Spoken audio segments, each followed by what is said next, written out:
सबसे पहले मैं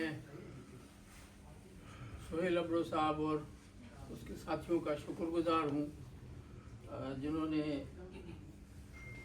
साईं जीएम सैयद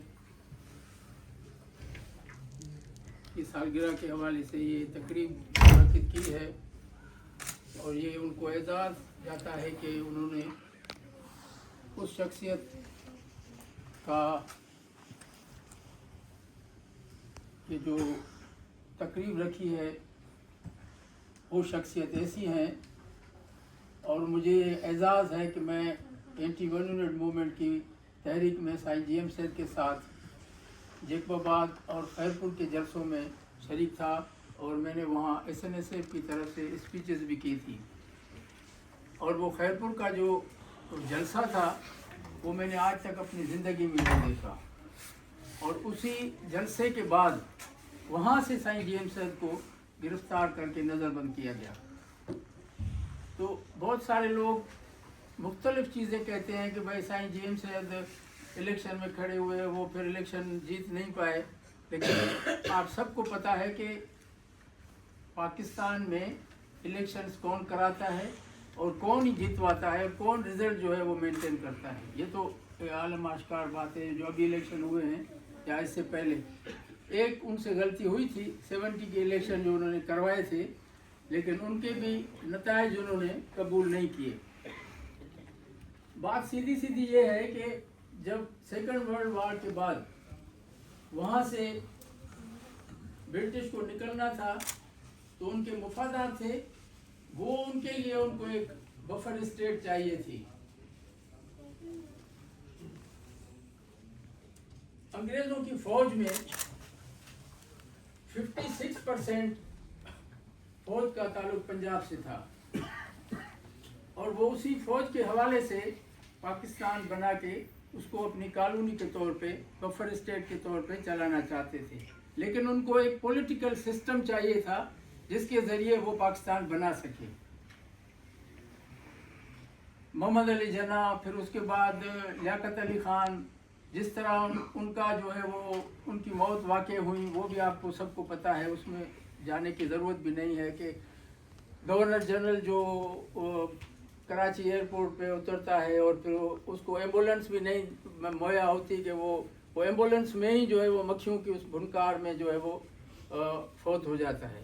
तो ये उसी वक्त से लेके आज तक वही कुव्वत जो है वो पाकिस्तान पे काबिज़ है। अवाम के पैसे पे जो भी बजट बनती है वो ले जाते हैं और उसी के बाद उनकी ये सियासत है कि लोगों को आपस में लड़ाओ। जैसे अंग्रेज़ों ने वहाँ पर हिंदू मुसलमान को लड़ाया। आपने एक फ़िल्म है, इंडिया की बहुत पुरानी फ़िल्म है, तमस नाम है उसका, उसमें उन्होंने मुस्लिम लीग, कांग्रेस और अंग्रेज़ इनकी पॉलिटिक्स जो है ना वो उसकी इर्द गिर्द उन्होंने वो फिल्म बनाई है। फिर आगे चल के इंडिया में उस पर बैन भी हो गई, तमस नाम है उसका। उसमें वो दिखाते हैं कि ओमपुरी जो है वो कासाई होता है, उसको कहते हैं कि भाई एक जो है वो सूअर काट के मस्जिद में फेंक के आते हैं, वो फेंक के आते हैं और जो है वो गाय जो है वो काट के मंदिर में फेंक के आते हैं। तो जाहिर है कि अब ये दोनों चीज़ें ऐसी जज्बाती थी कि वहाँ से ही झगड़ा जो है वो शुरू हो गया।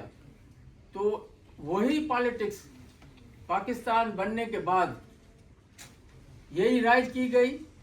सिंध में जो लोग असल बाशिंदे हैं उनको लड़ाया गया, क्योंकि ये हकीकत है कि भाई जो भी सरजमीन है जिनकी है वो सदियों से उसके मालिक हैं।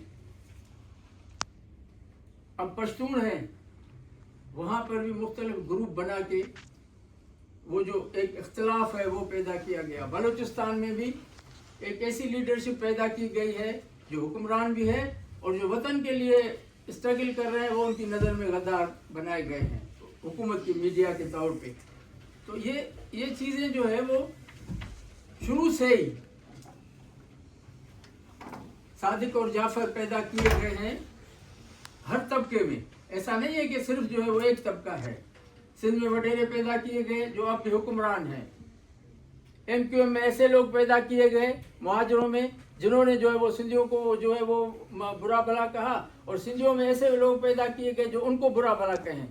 اصل مقصد یہ ہے کہ توپوں کا منہ جو ہے وہ جو اصل دشمن ہے دونوں کے اس کی طرف نہ جائے.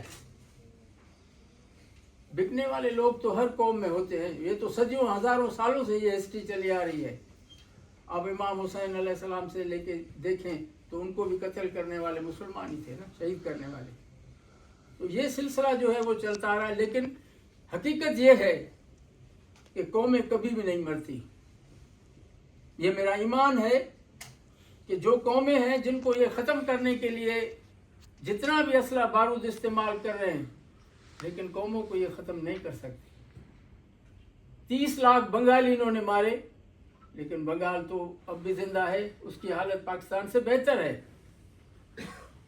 وہ بھی مسلمان تھے, مارنے والے بھی مسلمان تھے. اب یہ کہا جائے کہ بھئی پاکستان کے اندر وہ لوگوں کو یہ سمجھتے ہیں کہ بھئی یہ پاکستانی قوم ہے یا یہ ہمارے بھائی ہیں. نہیں, کوئی بھائی نہیں ہے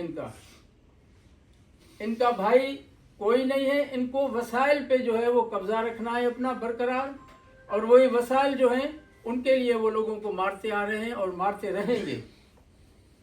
لیکن یہ بھی ایک حقیقت ہے کہ جو ریزسٹ کر رہے ہیں لوگ, ان کی بھی بڑی اہمیت ہوتی جا رہی ہے. اب سائیں جی ایم سید نے جب 70 کی الیکشن کے بعد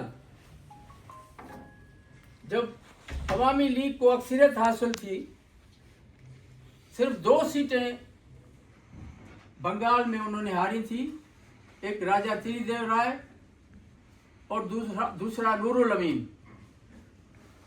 باقی شیخ مجیب والے سویپ کر گئے تھے.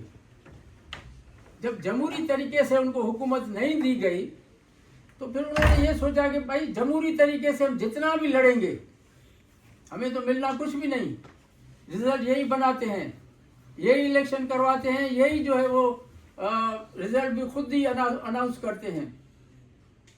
تو پھر اس جمہوریت کا فائدہ کیا؟ جمہوریت تو بڑی چیز ہے اگر اس کے اوپر عمل کیا جائے, لیکن بات یہ ہے کہ جمہوری نظام کی بات تو کی جاتی ہے, اسلام کی بھی بات کی جاتی ہے, لیکن اس کی پیٹھ پہ آپ وہ اس کے بالکل مخالف کرتے ہیں. تو بات یہ ہے کہ ہمیں اس وقت جو پاکستان کی مظلوم قومیں ہیں, جو اس ظلم کا شکار ہیں, ہمیں مل کے لڑنا ہوگا. ہم سب کا دشمن ایک ہی ہے جو بالکل واضح ہے اور سامنے ہے. ان کو ہماری زمین چاہیے, جیسے ٹکا خان نے ڈھاکہ کے ایئرپورٹ پہ کہا تھا کہ ہمیں جو ہے وہ بنگالی نہیں چاہیے, ہمیں زمین چاہیے.